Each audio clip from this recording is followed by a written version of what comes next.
Project Lakote, Sichas, Pashas, A, Sicha, Bay.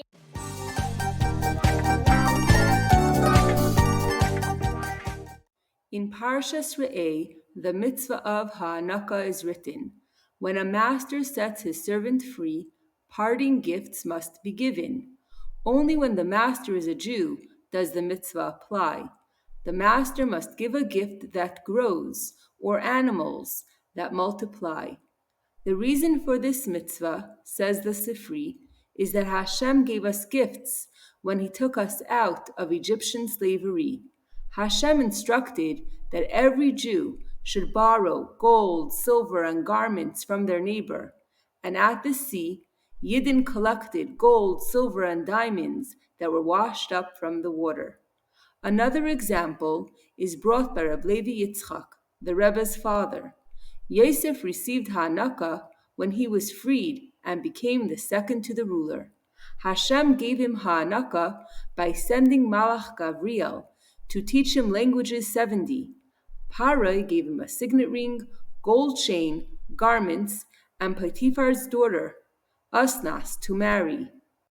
The question that comes to mind is that we find that the gifts after being redeemed from Mitzrayim and Yosef's Ha'anaka don't exactly follow the specific details of the halacha.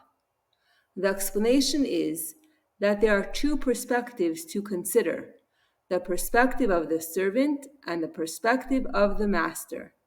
The halachas of Ha'anaka are the gifts that are required to be given by the Jewish master.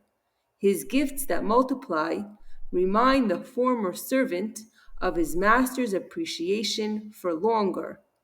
But in order for the servant to start his life anew, he needs to feel completely free, which is what the gifts help him do. To the servant, it doesn't matter as much who the gifts are from or what they are. The more he has, the more he feels that he can succeed and go far.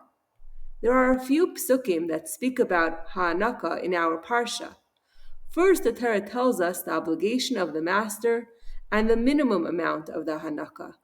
Then the Torah teaches us to do more by following Hashem's example after he set us free. We should give double Ha'anaka with an open hand until the servant feels free completely. For Yosef, the Ha'anaka that was the best was the knowledge of the 70 languages, so that his rulership no one could contest. Asnas was the daughter of his previous master. Marrying her and receiving Parai's gifts also made him feel freer. To serve Hashem, there are two ways. The Eved Knani serves Hashem with bittul all his days. He forces himself to do what is right. His identity is not in sight. The Eved Ivri serves Hashem with pleasure. His service doesn't just affect his outside behavior. With his inner emotions, he is serving, but his bittul is lacking. Our goal is to be an Eved Ivri, but to include the bittul of the Eved Knani. The Eved Knani usually isn't set free because bittul we need constantly. After 6 years, the Eved Ivri is set free and gets Ha'anaka too, a revelation of Chachma and Bina, which raises us to a level of passion for Hashem that is new. To the Galus so hard, the 6 years compare. The 7th compares to the Geula, which is so near.